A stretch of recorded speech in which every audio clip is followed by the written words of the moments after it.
Hey,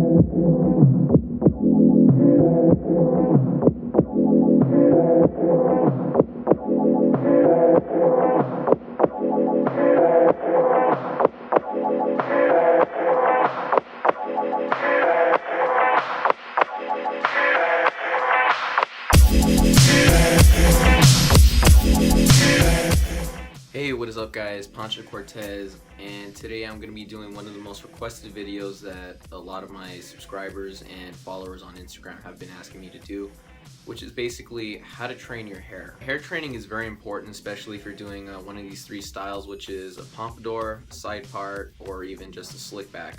These ones I've gotten so many questions on, like how long is your hair supposed to be? Are you supposed to cut it? What should I use? What kind of products? All that. And so I'm just basically going to be covering all of that with you guys today. So first part of training your hair is just always get a haircut first. That's the really important thing, because you need your hair short in order to actually get it trained. So that way if you want to grow it out even longer, get an even bigger hairstyle, that's something you should do, is just get it cut. On average, I get asked how long my hair length is. After my haircut, it's about 2 inches on the top and about half an inch going further down, and an inch right here on the blended parts. I recommend getting your hair blended rather than faded, just because when you're doing the lines on some of these hairstyles, you want it to look uniform and better. And if you have the in-between phase when you're growing out your hair, you're going to get a lot of patches that aren't going to stick down. So that's why I'm saying keep your hair slightly long, but make sure it blends with the sides on top. Now when it comes to hair training, you're going to be needing at least 3 of these things: a blow dryer, a hairnet, and a comb. I'll explain how you use these 3 things to your advantage when you're actually training your hair, but explaining the hairstyles that you're going to be helping out with as well. First hairstyle I'm going to cover is the slick back, since this is the hairstyle that I get asked about the most.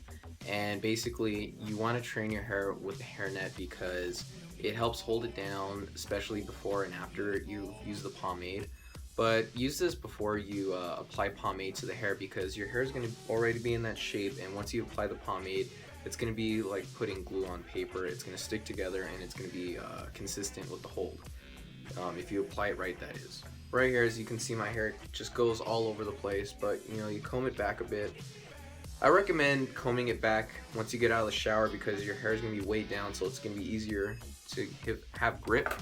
And so you're going to sometimes deal with things like this, where your hair parts in the middle and it splits, and there's nothing you can do about it. So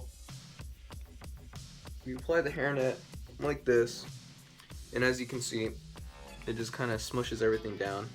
Adjust your hair and whatnot, but that's the way it's supposed to look. Just kind of on average when you're at home, wear it. If you're training your hair, if you want it to go back, that's basically what you should do. After you've applied a product and you want it to slick back, definitely use a hairnet after you're done combing, because sometimes what happens to me is I get splits back here and the comb doesn't hold it down enough, and so I have to use a hairnet just to give it that grip, that extra grip that you'll need. So that's just my guide, or my tips on giving you a slick back that will look perfect.